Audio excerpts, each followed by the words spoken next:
పడ్డారా జనం. అప్పుడు వాళ్ళ అన్నని జైల్లో పెట్టారు కాబట్టి ఆ సింపతితో ఈవిని గెలిచారు. ఆ సంగతి ఈవిడికి అర్థం కాదు. ఈవిడ పాదయాత్ర చేసింది తెలంగాణలో, ఎవడొచ్చాడు జనం, ఈవిడ డబ్బులు ఎత్తే వచ్చారు. పాప మా డబ్బులన్నీ వాళ్ళకే తగలేసుకున్నారు. అంటే జగన్మోహన్ రెడ్డికి ఏమన్నా భవిష్యత్తులో ఈయన ఒక పోటీ అని అనుకుంటుందా? ఆవిడికి రాజకీయ పరిజ్ఞానం చాలా తక్కువ అండి. అతిశయంతో పెరిగింది, అంటే దాన్ని ఏమంటారు, అతిగారాభంతో పెరిగింది. ఇంట్లో సాధారణంగా ఆడపిల్లలకి ఇంట్లో పుట్టింట్లో ఆధిపత్యం ఎక్కువ ఉంటది, మగపిల్లల్ని తక్కువ చూస్తారు ఎప్పుడైనా సరే. ఆడ మగ ఇద్దరు ఉన్నాయి ఇంట్లో, గారాభం ఉంటుంది.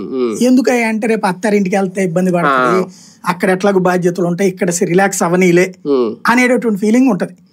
మగపిల్లలకి ఇంకోటి, తండ్రి దగ్గర ఎవరికి యాక్సెస్ ఉంటది, ఆడపిల్లకే ఎక్కువ ఉంటది. ఈవిడికి తండ్రి దగ్గర యాక్సెస్ ఎక్కువ కాబట్టి గారాల పట్టి అయ్యేటప్పటికి ఆ గారాల పట్టి అదంతా మా నాన్నకి నేనే వారసురాలని అంటది. సరే, నిజ జీవితంలో ఆడపిల్లది విషయం ఏమంటాం, అత్తారింటికి మంచి పేరు తేవాలంటాం. పుట్టింటి మంచి పేరు నిలబెట్టు, అత్తారింటికి మంచి పేరు తీసుకురా.